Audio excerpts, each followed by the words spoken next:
Today we're working on Excel lesson 4, changing fonts and sizes. So this is the document you should have opened up.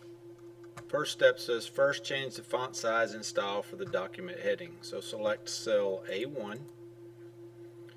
Note you can actually select anywhere between A1 and H1 to select cell A1 as this whole range of cells has been merged. Okay. On the Home tab in the font group, click the arrow next to font size right here and click 24. So do that. You've changed it to 24. Go to the next step. On the Home tab in the font group, click bold. Make sure you still have that selected. So click right here for bold and you can see that it made that text bold.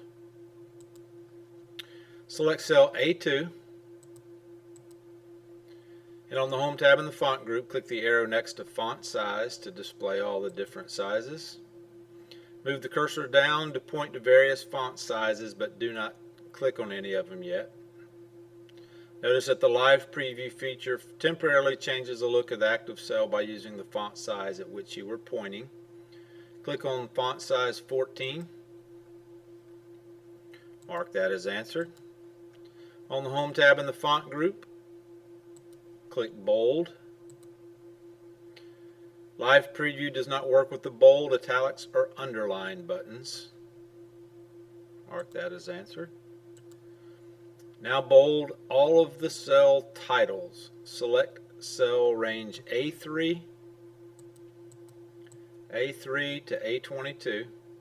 Select all of those. And in the Home tab, in the font group, click bold. You can see that it bolded all of those words. Select all of the rest of the cell titles together by holding down the Control key until you have selected on the last cell. So C7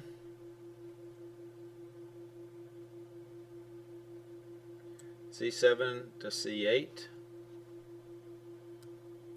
Hold down the Control key. C11 to C12.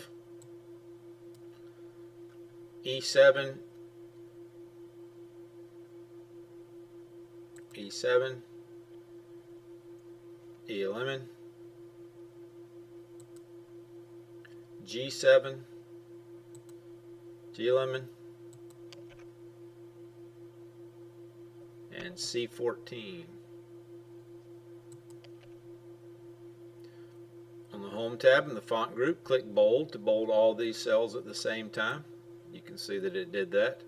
If you miss one or more cells, just select those cells and click bold for those cells. If you accidentally bolded an incorrect cell, select those cells and click the bold button again to reverse the setting. These formatting buttons in the ribbon act as toggle switches to allow you to turn the feature on and off. So go to the next step. Now select a different font for a cell. Select cell A18. Click the arrow next to font. Select Arial Black.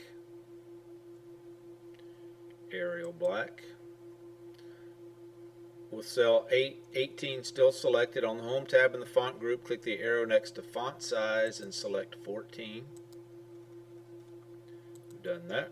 Go to the next step. Now select another font for all the data cells. Hold down the Control key and click on the gray column headers for column B. Make sure you hold down the Control key, D, F, and H. Release the Control key. With these columns selected, on the Home tab in the font group, click the arrow next to font and select Arial. Mark that as answered. Submit. Submit results. And you see we've got all green checks. So this completes changing fonts and sizes.